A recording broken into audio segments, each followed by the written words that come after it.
César. Aujourd'hui, nous sommes réunis pour parler des colas en France, et plus particulièrement des colas régionaux.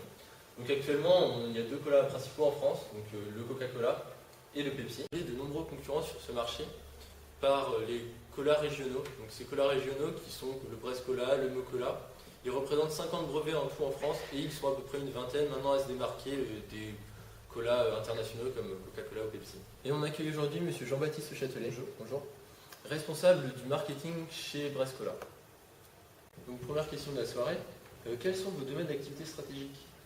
Eh bien, notre entreprise ne compte que 33 salariés et nous n'avons que 3 produits différents, le Brescola classique, le Stevia et le zéro sucre. Et en ce sens, nous n'avons pas vraiment de domaine d'activité stratégique à proprement parler. Nous positionnons simplement les 3 produits de la gamme Brescola sur les segments de nos concurrents. Donc on peut maintenant voir vos forces, faiblesses, opportunités, menaces à l'écran. Est-ce que vous pouvez nous faire une petite analyse justement de cette SWOT? Alors comme vous pouvez le voir, on s'est en effet étendu au marché parisien qui comptait 1,2 million de Bretons. Donc, pourquoi pas se développer à toute la France? C'est une question que nous avons déjà envisagée, mais notre cible est pour l'instant limitée. Ce sont uniquement les Bretons et ils ne sont pas présents dans toute la France.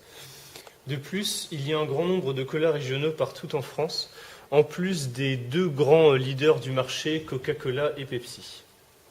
Donc, après cette analyse, on va maintenant parler des concurrents. Donc les concurrents directs, comme on l'a dit et répété depuis le début, donc il y a Coca-Cola, Pepsi et les marques de distributeurs, voire les autres colas régionaux qui sont présents par exemple en Ile-de-France. Donc on a aussi les concurrents indirects, donc, qui sont les boissons énergisantes, les soft drinks, les jus de fruits, qui peuvent causer du tort à ces colas qui, comme on a pu le voir précédemment, sont un petit peu décriés par la presse et les consommateurs. Et on peut rajouter à ça la concurrence de pouvoir d'achat, qui est représentée par exemple les bonbons, les gâteaux, qu'ils soient pour l'apéritif ou pour le goûter, et tous les produits entre 1,50 € et 3 €. Donc après cette analyse de l'intensité concurrentielle qui est assez forte dans votre milieu, est-ce que vous pouvez nous donner, nous révéler quelques facteurs clés de votre succès? Alors tout d'abord, la clientèle régionale a une forte sympathie envers nos produits. De plus, nous sommes très présents dans les événements physiques, culturels de la région et aussi sur les réseaux sociaux. De plus, nous sommes innovants en ce sens que nous sommes les premiers à avoir lancé le cola Stevia. Du coup, Monsieur Châtelet, est-ce que vous pouvez nous parler un petit peu plus de vos produits, leur placement, voilà, qu'est-ce que vous pouvez nous en dire? Alors, nous avons 2 produits qui sont considérés comme des vaches à lait, le Brescola classique et le Brescola sans sucre, puisqu'en effet, ils sont sur un marché qui est aujourd'hui arrivé à maturité. Et du fait de leur renommée, ils n'ont pas besoin qu'on investisse beaucoup plus d'argent en communication de ce fait. Top. Et notre 3e produit, Brescola Stevia, se positionne sur un marché émergent. Nous avons dû au début investir beaucoup en publicité et communication pour qu'il soit consommé par la clientèle. Et récemment, Coca-Cola, notre concurrent direct, a lancé son nouveau produit Coca-Cola Life à base de Stevia et vient de nous aider indirectement à relancer notre produit. Du coup, nous, avant votre venue, on a fait quelques recherches sur votre entreprise. Donc on a identifié un petit peu les segmentations, les différents segments que vous visiez en fait. Donc on a identifié le segment régional, parce que bon, avec Brescola, c'est vraiment la Bretagne qui visait, et un petit peu selon le style de vie, je pense. Donc est-ce que vous pouvez nous en dire un petit peu plus? Alors en effet, notre cible, c'est vraiment donc, les Bretons donc de Bretagne et aussi les Bretons d'Île-de-France qui sont très nombreux. Nous visons aussi les touristes qui sont très présents donc, dans la capitale et en Bretagne. Au niveau du style de vie, comme vous l'avez mentionné, nous avons donc 3 produits qui visent les sportifs, les personnes voulant perdre du poids et les jeunes. Et donc par rapport à ça, votre positionnement, où est-ce que vous vous situeriez? Eh bien donc simplement notre public cible, c'est donc les Bretons qu'on attire à acheter par l'identité régionale. Et notre recette, c'est la même que nos concurrents, avec la petite touche bretonne qui fait que notre cible achète. Du coup, maintenant, je vais parler un petit peu des produits plus en détail, parce que nos téléspectateurs ne connaissent pas forcément votre marque. Donc le Brescola classique, qui est un prix en moyenne à 1,60 €, est composé de caramel au beurre salé, donc qui fait référence forcément à la Bretagne. Donc il s'est vendu en bouteille de 150 centilitres, 33 centilitres. C'est ça. Et ainsi que des formats en verre qui font l'objet certaines fois de consignes, car vous ne voulez pas polluer votre environnement. Tout à fait, nous sommes très respectueux de l'environnement. Voilà. Ensuite, le Brest Cola zéro sucre, donc, qui est une version allégée du cola classique. Donc il y a 1,26€ en moyenne.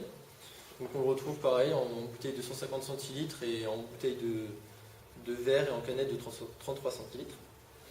Et ainsi que votre dernier cola, donc le cola Stevia, qui est une sorte d'emblème de votre marque, car vous avez été les premiers à le lancer, donc qui a une quantité de sucre réduite de 70% par rapport à vos concurrents et à votre cola phare. Cet apport en sucre a été donné grâce à la stevia. Voilà, et donc comme on peut le remarquer, ces prix sont tous en moyenne inférieurs à ceux de nos concurrents, ce qui permet de faire une domination par les prix, et ce qui fait que nos chers Bretons achètent. Donc je peux parler un petit peu aussi de votre réseau de distribution, donc, qui est principalement en grande surface, grande et moyenne surface, ainsi que les bars. C'est ça. C'est ça, ouais. Donc vous avez également mis en place la vente en ligne, ce qui est assez peu courant pour une marque comme la vôtre. C'est ça, mais en fait on a décidé d'être innovant sur ce secteur de distribution. D'accord, ok. Donc ouais, ce qui vous permet de vous démarquer, d'être présent sur toute la France sans avoir de magasin. C'est ça. Du coup, on a remarqué que sur votre site internet, il y avait très peu de communication, d'informations sur votre communication. Est-ce que vous pouvez nous en parler un petit peu plus? Alors, quand on est parti à la conquête de la capitale il y a peu, nous avons mis en place une très grande campagne de communication, surtout sur le réseau social très connu Facebook. Nous avons en fait décidé de faire un concours de likes.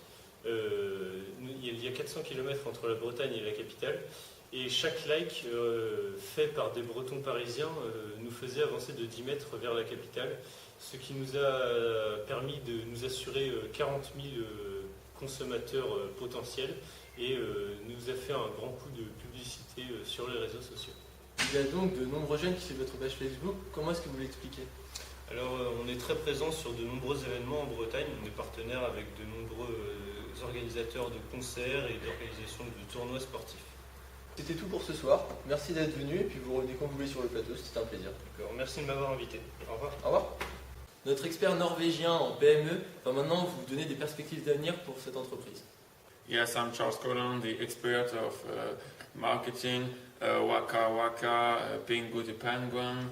I think it's very important to develop a strategy, the clock and the barriers, Nihao, big arts of war. And second, it's very important to develop this all thing. And yes, ready. Okay. When you show the graphic in the forest, we can see Otaria.